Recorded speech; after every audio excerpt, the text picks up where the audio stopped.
que lo han indoctrinado, ¿no? Las personas a ese nivel, a los niveles más altos, básicamente son personas buscando el poder que antes.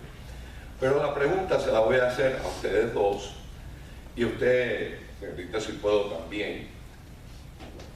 ¿Ven lo que está ocurriendo en el resto del mundo, particularmente en Venezuela, y las posibilidades como una vía hacia un mejor desenlace dentro de nuestro punto de vista a Cuba? Porque en realidad, usted lo dijo, una situación compleja, posible compleja y no complicada, con muchas capas, como una, bueno, con muchas capas, qué sé yo, como una cebolla.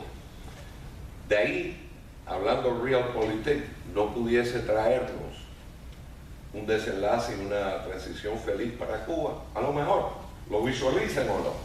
Gracias.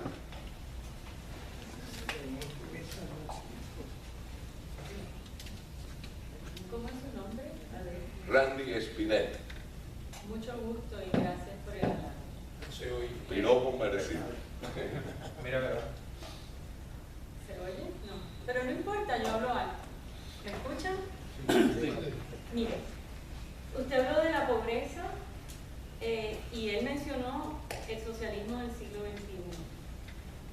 Lo que yo observo es una realidad, y la he ido viendo por años, ¿no? Con creciente alarma, es toda una ideología que se forma a partir de cuando se desmembra la Unión Soviética y en el año 1990, Lula da Silva, que en aquel entonces todavía no había sido presidente de Brasil y era el director o el chairman o el presidente del Partido de los Trabajadores en Brasil, y Fidel Castro forman el Foro de Sao Paulo. Creo que es imprescindible entender qué pasa ahí para entender lo que está pasando en América Latina y principalmente en Venezuela. Porque ellos, para resumir, deciden que para ahora tomar el poder no era por la vía de las armas. O sea, se queda la FARC y algunos por ahí con otra idea que de hecho a la FARC la están tratando de insertar en este esquema. El esquema es tomar el poder entrando por la vía constitucional y democrática y desmantelando las democracias burguesas desde adentro. Y lo han hecho brillantemente. Tenemos hoy no solo, o sea, Bolivia, Ecuador, Nicaragua, Chile, Argentina, Uruguay, Venezuela, por supuesto, Cuba. Nicaragua. Argentina está acostada y Todos Le llamo el los imperio presidentes encubierto, son pero ¿qué está miembros del pasando en Foro de Venezuela Sao Paulo. ahora y cómo puede influenciarlo? Todos son miembros del Foro de Sao Paulo. O sea, lo que estamos viendo y la presión que se hace para que Cuba se le dé el estatus de actor aceptable internacional viene de ahí, emana de ahí. Hay mucho que hablar, pero bueno, todo esto, el pilar de por qué cobramos en Venezuela y el precio del petróleo y la riqueza petrolera venezolana. Y en segundo lugar, cuando toma Dilma Rousseff el poder, que viene en la segunda vuelta, ¿no? Es Brasil, la riqueza de Brasil. Pero eso se les está desarticulando. Porque, bueno, sabemos lo que ha pasado en Venezuela. No solo ha habido un empobrecimiento progresivo de la sociedad, porque esta teoría se basa en Antonio Gramsci y la pobreza. O sea, ellos mismos operaron contra sus propios intereses, pero además se viene abajo el precio del petróleo. O sea, yo creo que la esperanza de que podamos lograr algo para Cuba vendría, o para Latinoamérica, ¿qué pasa en Venezuela? Yo creo que eso es crítico. Y en Brasil, con lo que está pasando legalmente. No sé. ¿Y quién quedaría como Cuba quedaría como estado dependiente de alguien? Y ese alguien, esa otra entidad, ¿quién sería? Sin tratar de montar nada.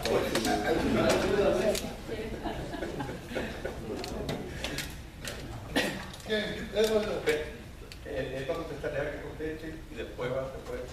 El concepto de socialismo del siglo XXI no es una creación chavista, ni remotamente emana del cerebro cuasi funcional de Chávez, ni pensemos eso. O sea, el socialismo del siglo XXI es un estado de preñez en la debacle del mundo socialista europeo. Eso es un estado de preñez absoluto de Castro, de Fidel. Empieza ese concepto empieza a amarrarse, se materializa en el Foro de San Paulo y empiezan los antiguos movimientos de guerrilla, de desestabilización, a tomar pases democráticos dentro de los estatus de pobreza, y no neguemos eso, que tienen estas naciones. O sea, ahí es donde entran todos estos exguerrilleros, entran al juego político. Y eso fue desde los inicios que Fidel Castro, muy bien marcado en la zafra del 70, deja que los soviéticos tomen a Cuba como un enclave militar y un cónclave político. Ahí nace, ese es mi criterio. Ese es mi criterio. Sí, pero Yo quisiera volver al tema de Cuba, del convenio de Cuba con los Estados Unidos. En primer lugar, ya va a contestar algo. No, yo solo quería, estoy de acuerdo con eso, pero Miguel habló de esto y esto lo probaron en Chile con Allende y luego en Jamaica. O sea, esto viene de la mente de Fidel, de acuerdo, pero lo empieza a poner en práctica y en Chile hasta lo dice. En primer lugar, la Constitución de los Estados Unidos, en el artículo 2, rama ejecutiva, punto 2, sección 2, dice que los Estados Unidos no pueden hacer ningún tratado con ningún país sin la aprobación de las 2/3 partes del Senado. O sea que hay una violación flagrante de la Constitución, cosa a la cual acostumbra nuestro querido presidente, que ha emitido más de 1000 órdenes ejecutivas ilegales, porque yo tengo la Constitución de los Estados Unidos, en ningún lugar el presidente de los Estados Unidos dice que tiene la facultad de hacer órdenes ejecutivas. Ese empezó desde Teodoro Roosevelt, que fue el primero que puso órdenes ejecutivas, y una serie de presidentes después han venido tirando órdenes ejecutivas, incluso Bush tiró 62. La orden ejecutiva, si tú vas a la Constitución, es ilegal. No existe esa figura, y los abogados deben saber que han sido los que han estudiado la Constitución. Desgraciadamente yo no sabía el tema que se iba a tratar hoy, si no hubiera tenido la Constitución. Esa es la primera violación que existe. Pero además, terminando el discurso, nuestro presidente, al otro día salió Raúl y dijo, aquí no se va a cambiar nada. Al otro día salió Mariela, hija del dictador, y dijo, efectivamente, que el capitalismo no se crea que no va a haber nada. No va a haber nada. Sencillamente, la Unión Soviética en su momento le dio el oxígeno a Cuba, a los dictadores. Segundo, se acabó la Unión Soviética. Vino Venezuela, le dio oxígeno otra vez a la dictadura. Y ahora ha venido nuestro presidente a darle oxígeno, diciendo que se pueden llevar hasta $10.000 a Cuba. ¿Qué es esto? Sencillamente, el que viola la Constitución de un país, ¿cómo se llama? Dictador. Estamos en presencia de esa figura histórica.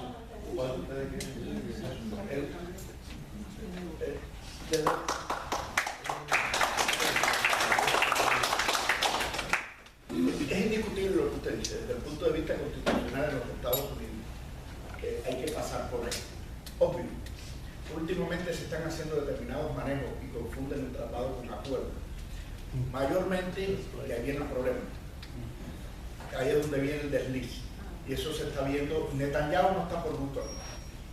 No vino por gusto aquí a los Estados Unidos. No vino a viajar ni a tirarse fotos. Vino por ese mismo problema. El gobierno de este actual presidente creo que va a llevarse el récord no solamente en la parte administrativa, sino en los principios clásicos de negociar tras bambalinas. O sea, el silencio. Ahorita yo les decía que ese era el peor ruido que tenía las negociaciones Cuba-Estados Unidos, el silencio.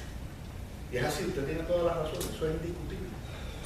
Perdón, pero con un agravante, con un gran agravante, que el Congreso, en este caso el Senado, que es el que tiene que hacer la aprobación, está siendo útil, es cómplice.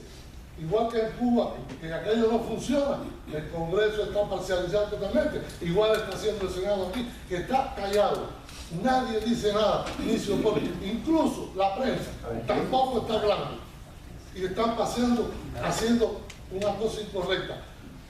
Incluso ayer quieren sacar a Cuba del terrorismo y acaba de entrar un barco en Colombia lleno de municiones para Cuba. ¿Para qué son esas armas y esas municiones? A partir de ese momento debieron haber parado las negociaciones. Y así,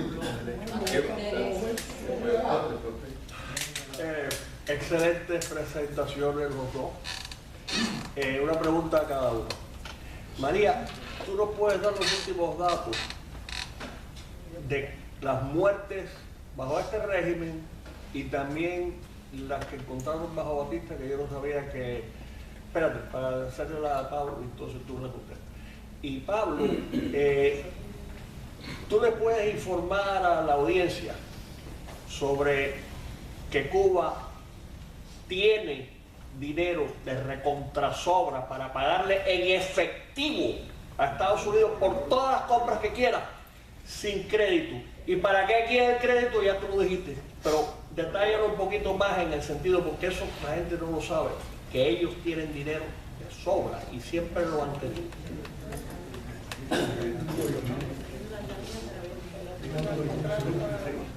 No, iba a ponerte la tabla porque sabía que me iban a preguntar, siempre me preguntan por las cifras, y voy a hacer el intento porque tengo una más y no se puede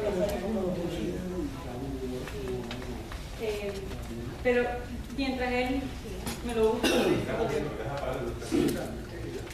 quiero aclararles lo siguiente. El proyecto Archivo Cuba documenta lo que encontramos. Tenemos pocos recursos, faltan muchos casos que no se han documentado. No podemos pensar que esto es un análisis completo de las muertes en ninguna de las dos dictaduras. De hecho, tenemos más problemas con las del periodo de Batista, yo creo, que con las del periodo castrista. Pero a mí siempre me gusta decir lo siguiente: no se trata de números, se trata de personas. Cada número es una tragedia, una historia más, una pérdida.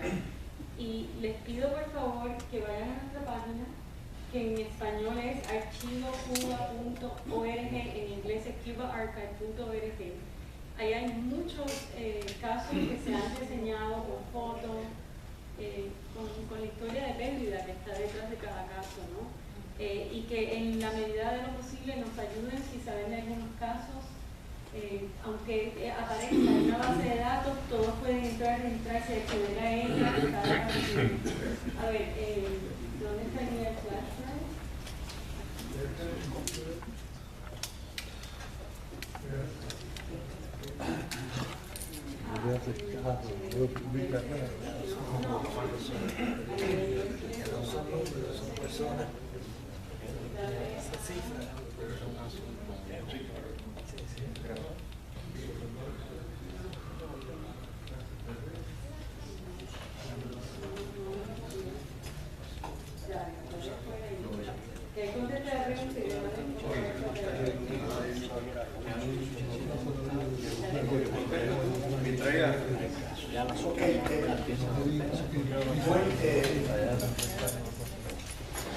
La pregunta que me hizo acá el amigo, yo estaba hay una modalidad que yo no quería abordar ahora, pero la voy a rozar rápido. Quieren sacar a Cuba de la lista de terroristas. Lo que no se dan cuenta es que el socialismo del siglo XXI es la esencia del terrorismo financiero.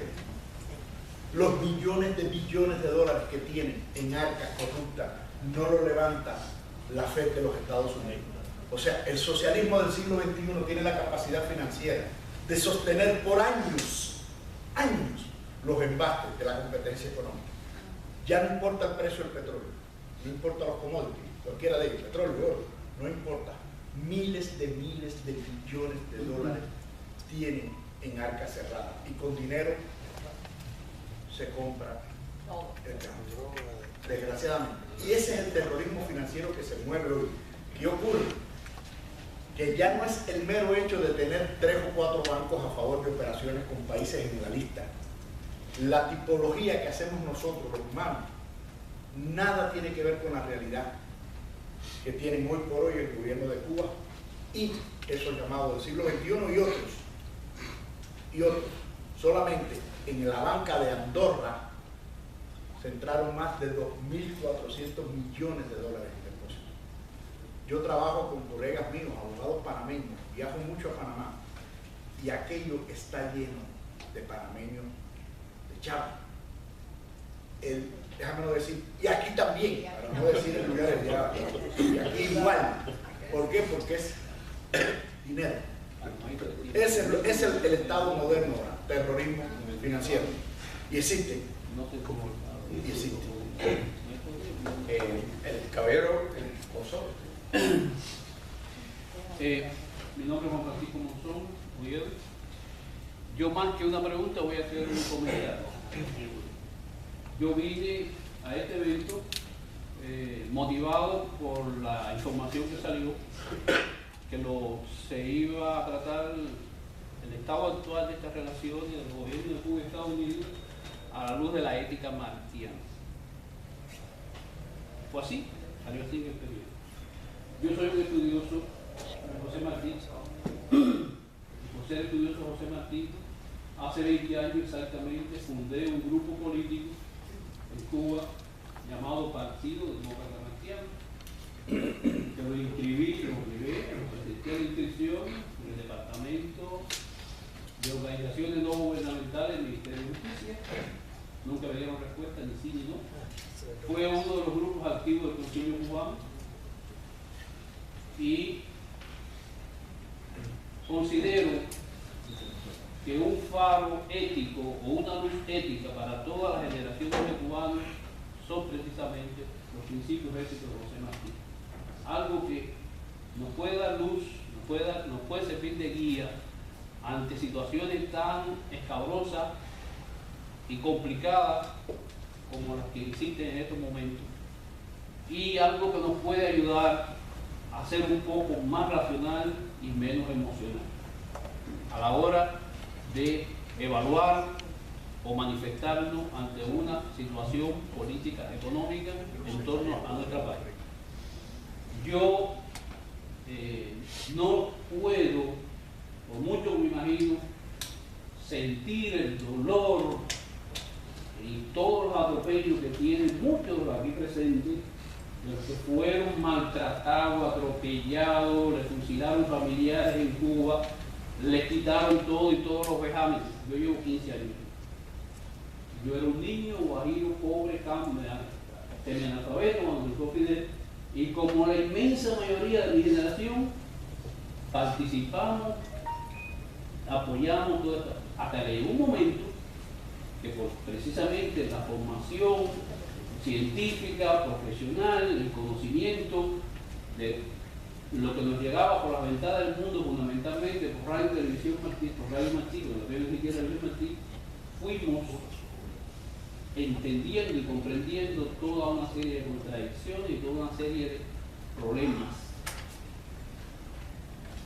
Yo acabo de revisar, me acompaña, el libro, uno de los libros de José Martí, y considero que en estos momentos sería muy importante que revisaran las bases del Partido Revolucionario. El punto 6 de las bases del Partido Revolucionario Cubano, yo pienso que tiene una plena vigencia en este momento, que retrata prácticamente la situación actual que hay en Cuba.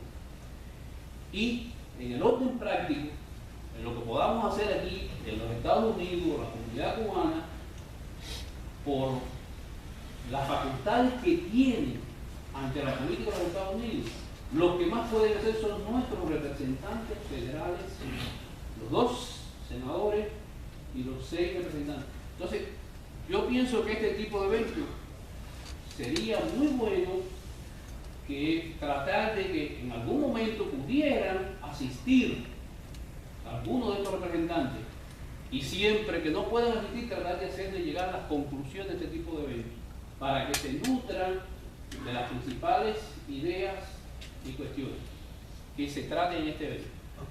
Evidentemente la percepción y la evaluación que se tiene de todas estas circunstancias es muy diferente a la que tiene la comunidad cubana del exilio hace más de 30, que lleva más de 30 años aquí, a lo que hemos llegado de 15 años para acá, y mucho más diferente a los cubanos que viven en la isla.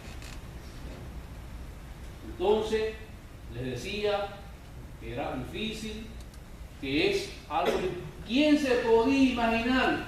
No hace 20 años, no, hace 3 años, tan valiente y tan confrontacional con el gobierno cubano como es Antunes, viaja aquí a los Estados Unidos, haga las declaraciones que ha hecho en todos los niveles, regrese a Cuba y no lo coge preso.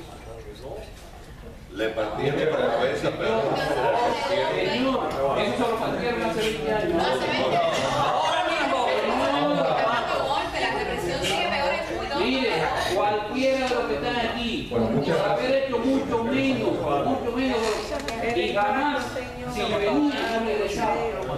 ¿Puedo contestar la pregunta que me habían hecho? Entonces, con eso quiero decir que no podemos mantener el mismo esquema de hace 20, 30 años para evaluar la situación, la realidad actual de Cuba. De hecho, de eso se trató mi presentación, de evaluar la realidad presente.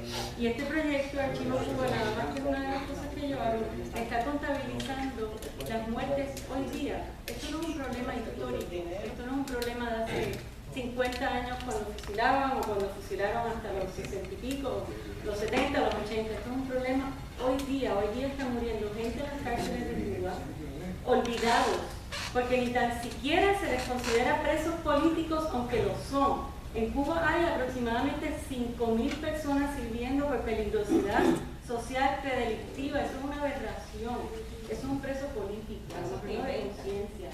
Pero bueno, entre tantas cosas voy a contestar las preguntas que me habían hecho de las cifras, y esto es incompleto.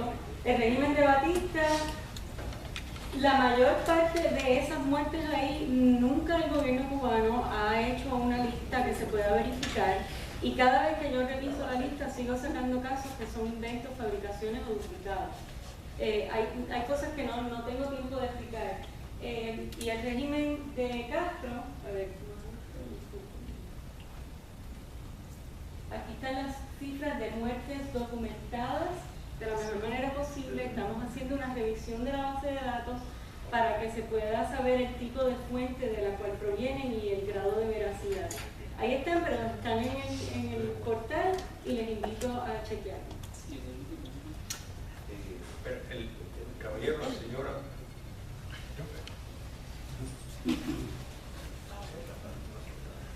Buenas noches. Mi nombre es Jorge Grau de Peralta. Yo quiero darle a María una información que tiene que ver con los muertos de Cuba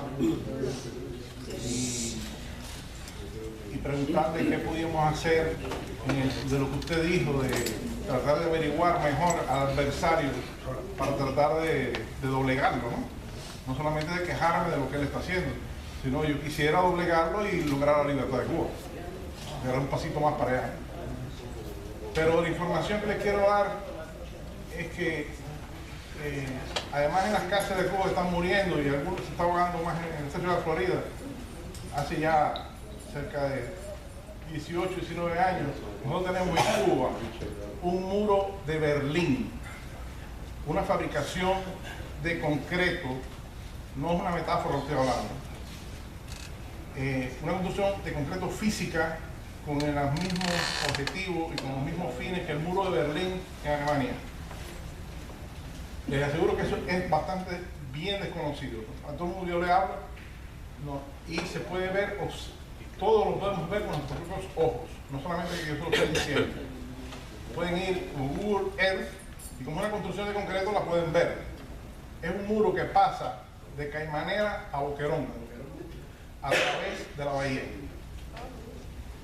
El objetivo fue que la gente que se está escapando por la bahía hasta la base naval, en el centro, hay un muro que llega hasta el fondo y en el centro hay una abertura, han puesto una cercapillo y ahí ya cae como un jamo y ahí nos matan. Eso era respuesta. No estoy hablando de las minas, no estoy hablando de las minas. Es un muro que se fabricó como en el 96. ¿Le puedo parar ahí para decirle que usted nos dio un testimonio sobre eso fue en un interesante. memorial cubano. Y si usted va al multimedia, a la sección multimedia de nuestro portal, está su testimonio. Usted está dando ese testimonio. Lo que yo me pregunto es por qué cuando hicimos el memorial cubano no apareció el muro de Montana Point. Yo honestamente, yo no tuve que ver con el memorial. Tendría que hacerle la pregunta a ellos, pero ese tema lo he tocado yo en Berlín. O sea, constantemente estoy hablando sobre el muro, y de hecho Miami Herald me publicó hace poco, porque fue el aniversario del muro de Berlín, justamente ese testimonio. Una de las tantas cosas que no se sabe sobre Cuba. Tenemos varios informes sobre eso, incluso de gente que ha muerto tratando de entrar. Y les aviso que hay una señora que me contó que en el cementerio de Guantánamo, que a su hijo lo mataron tratando de entrar a la base, ellos eran de Guantánamo. Hay todo un campo donde ponen la gente que muere, que matan por las minas o que matan los guardias tratando de entrar a la base naval. Bueno, algo ha tenido Porque es que estaba en cualquier, esto cierra a las 8 y normalmente para las 4 empiezan a apagar la luz para que tengan la mayor oportunidad. Yo tengo más información que el muro, tengo otras cosas sobre... Por favor, después hablamos porque yo lo tendré que llamar y usted cambió su teléfono. Sí. Después Agustín y después Lori Díaz, simple ciudadana, pero miembro del Partido por la Democracia Pedro Luis Ortega en el exilio. Yo me quiero... Lori, habla más alto. Yo me quiero referir, por ejemplo, en Cuba sabemos, y yo conozco plenamente de todo el movimiento opositor, por ejemplo, hace unos días tuve la visita de alguien que inclusive trabajaba para el régimen en el sentido de, en un ministerio, un Ministerio de Salud Pública. Le he notado el cambio, sin duda alguna, de la manera que me habló, ha cambiado. Ya tiene otra visión y busca otras expectativas. Hoy yo leía un post que está colgado en Diario de Cuba, y ese post, el escritor estaba narrando que le había llegado desde la isla alguien que en una guagua, en un bus de estos repleto de personas, hacía una arenga, se quejaba, decía cosas buscando la solidaridad, exponiendo todo lo que le pasaba, que yo pienso que es lo que le pasa a casi todos los cubanos. Entonces el escritor del post dice que nosotros nos creemos que tenemos muchas personas que nos apoyan, pero que en realidad no es así, porque ahí mismo se pudo comprobar de que nadie secundó a quien estaba hablando. Entonces hay momentos, claro, yo no pierdo la fe, pero yo digo, ¿hasta cuándo vamos o podemos encontrar cuál es la problemática de nosotros los cubanos en la isla?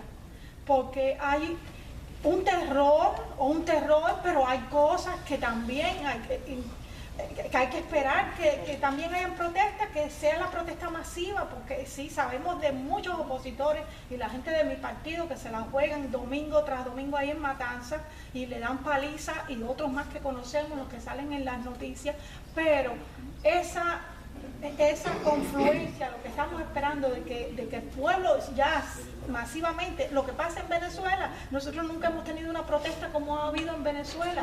Si nosotros tuviéramos una de las protestas, una nada más de las que ha habido en Venezuela, yo pienso que el régimen se caería. ¿Qué pasa?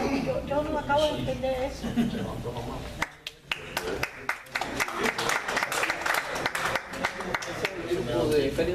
Sí. ¿Me permite responderle brevemente? Mi amigo.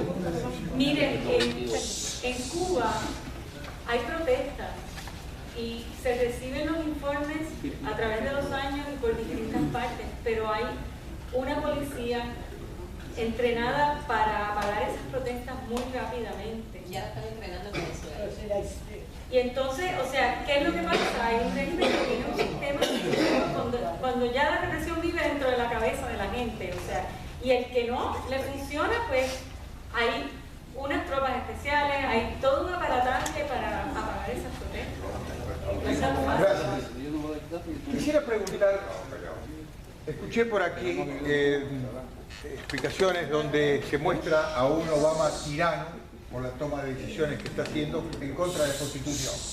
Quiero preguntar concretamente, ¿qué compatibilidad hay con este Obama en contra de Venezuela, aplicándole sanciones y mientras tanto intentando una apertura, un acuerdo que se lleve con Cuba? ¿Cómo se entiende esto? ¿Cómo me lo pueden explicar? Yo no soy cubano, pero realmente no entiendo nada.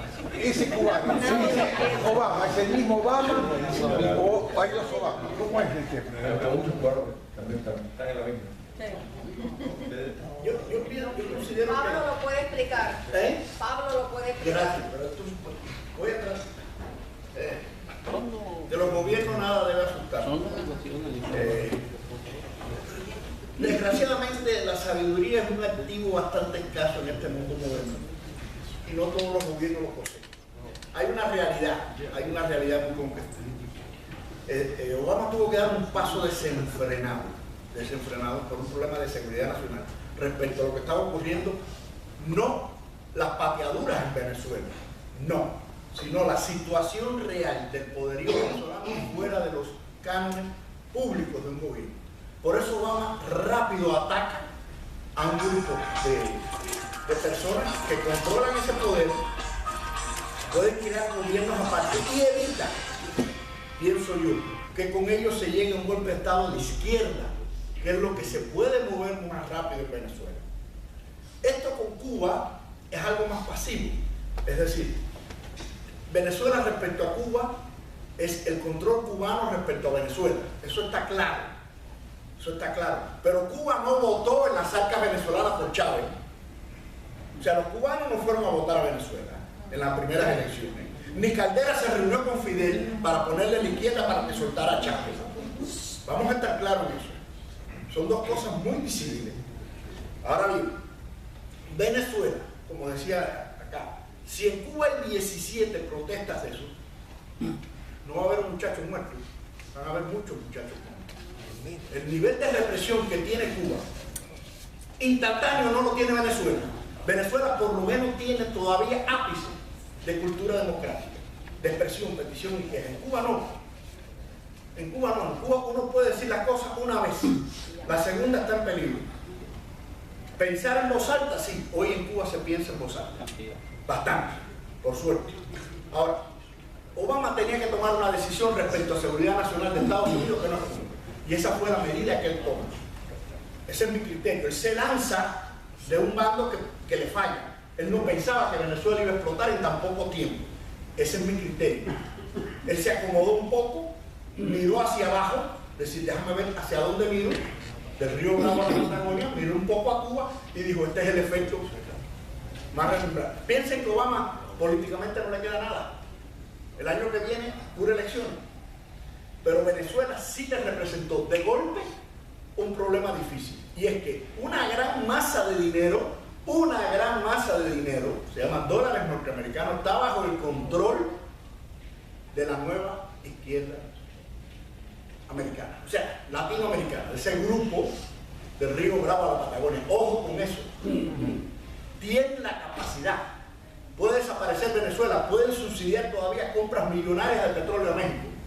No nos equivoquemos, y a Colombia y a Perú tienen dinero. Estas relaciones no piensen que es nada que ver con mi criterio. Pues puedo intentar una respuesta. Creo que se presenta un dilema ético para contestar esa pregunta que se debería hacer. ¿Cómo es posible que este gobierno sancione a Venezuela y no sancione a Cuba, que ha colonizado a Venezuela? Pero aquí vamos a entrar en el plano de la especulación con respecto a la política, a la disonancia en la política entre los dos países. Y yo me aventuro a pensar que también tiene que ver que los estamentos de defensa de este país, de las fuerzas del FBI, de la CIA, del ejército, etcétera, saben que el tráfico de drogas viene de Venezuela y que hay una situación explosiva y a saber qué promesas se hicieron, porque en realidad las sanciones vienen a individuos. Es el problema, que no es institucional. O sea, Obama toma medidas contra personas que controlan grupos políticos. O sea, no sanciona a la nación. No la sanciona.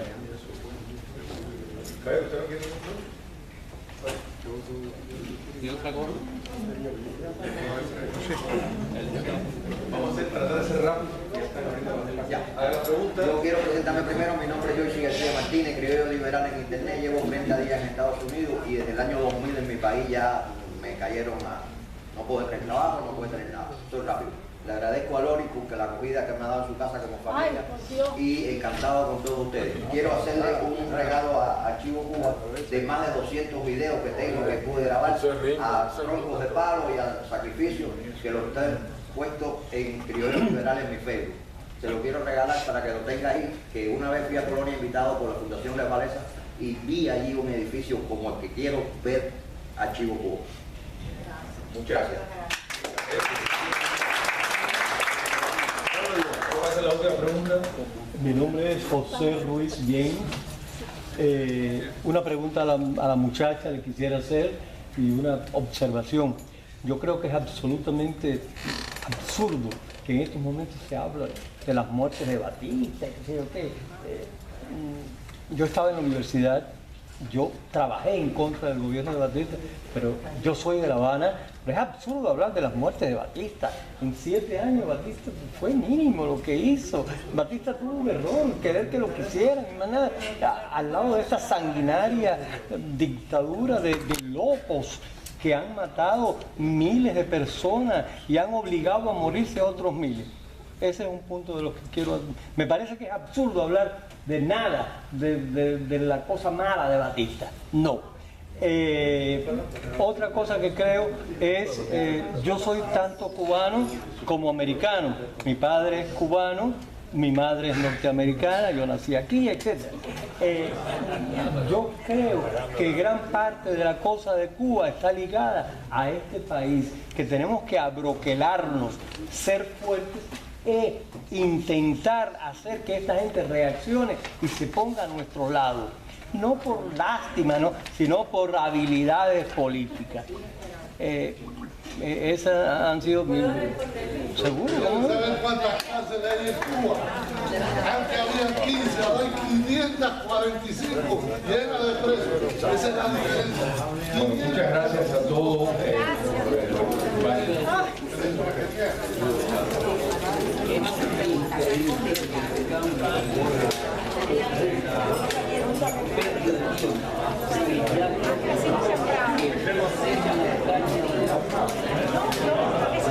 No,